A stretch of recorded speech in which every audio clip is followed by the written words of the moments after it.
1930। इसे डायल करें अथवा पास के पुलिस थाने में शिकायत दर्ज करें और साइबर क्राइम से बचें।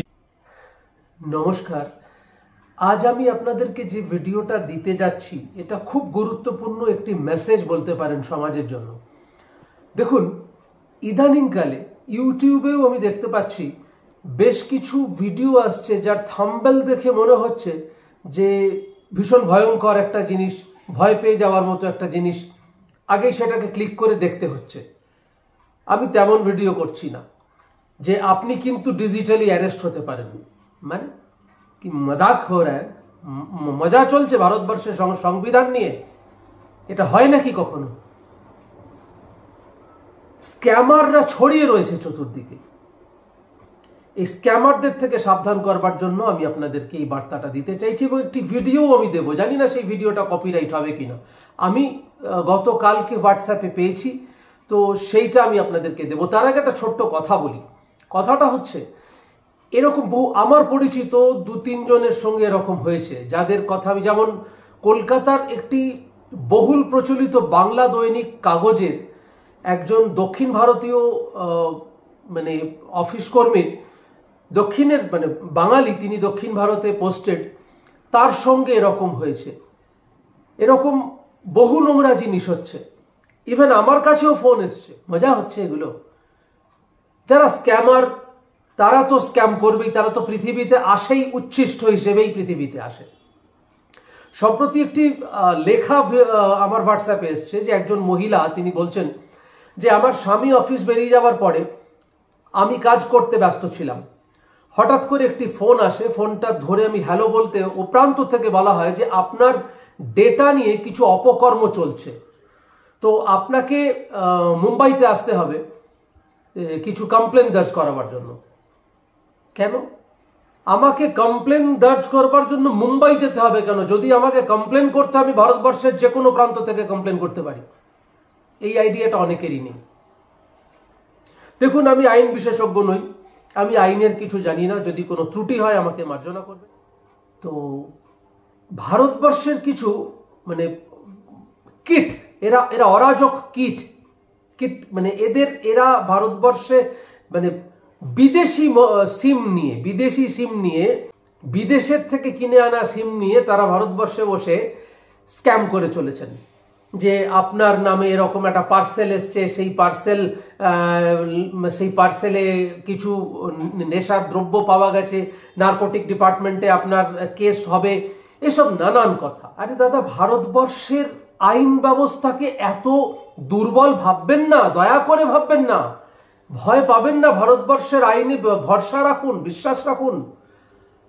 আইন ভীষণ শক্তিশালী আইন, আমাদের ভারতবর্ষের সংবিধান ভীষণ শক্তিশালী সংবিধান, তাকে করজোরে নতমস্তক প্রণাম আমার। তো ভদ্রমহিলা ফোন ওরকম পে কেটে দিয়েছেন। আবার তাকে ঘুরিয়ে ফোন করা হয়েছে, করে বলা হচ্ছে যে আপনি ফোন কাটছেন কেন, আপনাকে মুম্বাইতে আসতেই হবে। তো ভদ্রমহিলা কেটে দিয়ে ব্লক করে দিয়েছেন। তারপরে তিনি ট্রু কলার বলে একটি অপশন থেকে দেখেছেন যে সেটাতে লেখা উঠছে লাকিলি কি স্ক্যাম নাকি এরকম কিছু একটা, এবং সে নম্বরটা নাকি বাইরের কোনো একটা দেশের নম্বর। আরে কি অদ্ভুত জ্বালাতন। তো আপনাদের কাছে, প্রত্যেকের কাছে অনুরোধ, ভয় পাবেন না। দেখুন, আমরা যারা ইউটিউব করি, আমার খুব ছোট্ট চ্যানেল একটা, মাত্র 4,500 মানুষ হয়তো সাবস্ক্রাইব করেছেন। আগামী দিনে আপনাদের সহযোগিতা পেলে আরো বড় হবে।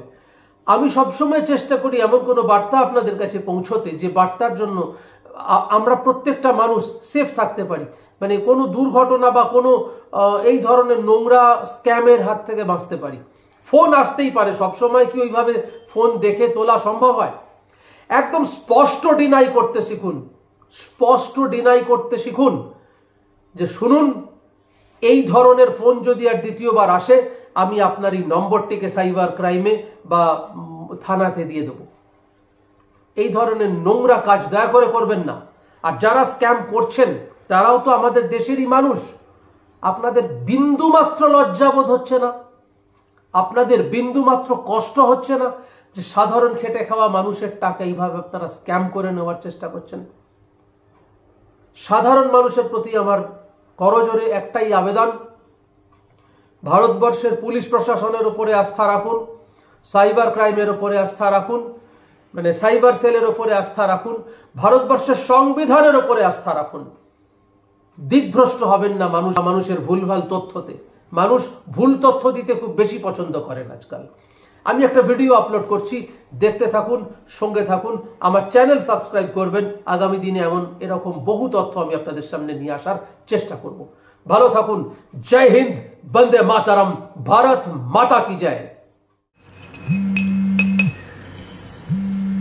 मिस्टर राजीव। जी मैं राजीव बोल रहा हूँ। जी मैं एसीपी अरुण बात कर रहा हूँ। राजीव जी, आपके भेजे हुए एक पार्सल में ड्रग्स मिले, इसलिए आप पर नारकोटिक्स का केस दर्ज किया जा रहा है। हम आशा करते हैं आप हमारे साथ कोऑपरेट करेंगे और पूरी पूछताछ के दौरान ही लेंगे। पर मैंने तो कोई पार्सल नहीं भेजा। 261236175215 ये आप ही का आधार नंबर है? जी सर। तो जो पार्सल हमें मिला ड्रग्स के साथ, उसमें इस आधार नंबर का एक फोटोकॉपी अटैच्ड है और साथ ही साथ आपके घर का एड्रेस भी मेंशन है उसमें। राजीव जी, कोई गड़बड़ हुई होगी सर, आप एक बार जो कुछ भी हो राजीव जी, लेकिन इन्वेस्टिगेशन शुरू हो गई है। आपको डिजिटल अरेस्ट किया जा रहा है राजीव जी। थोड़ी देर में आपके सारे बैंक खाते सील कर दीजिए। Digital arrest? अगर अकाउंट बंद हो गए हो तो प्रोसीजर्स तो फॉलो करने ही पड़ेंगे ना राजीव जी। लेकिन आपकी परेशानी को देखते हुए राजीव जी, हम आपको एक टेम्पररी बैंक अकाउंट नंबर भेज रहे हैं। तो उसमें आप अपनी जरूरत अनुसार 5 लाख 10 लाख जितने की भी आपको लगता है नीड होगी वो ट्रांसफर कर लीजिए। हमारी एक राय रहेगी कि जल्दी से जल्दी पैसा ट्रांसफर कीजिएगा, क्योंकि एक बार अगर आपके बैंक खाते सील हो गए ना राजीव जी, तो उसके बाद हम भी आपकी कोई हेल्प नहीं कर पाएंगे ना। सब मैं एकदम कैसे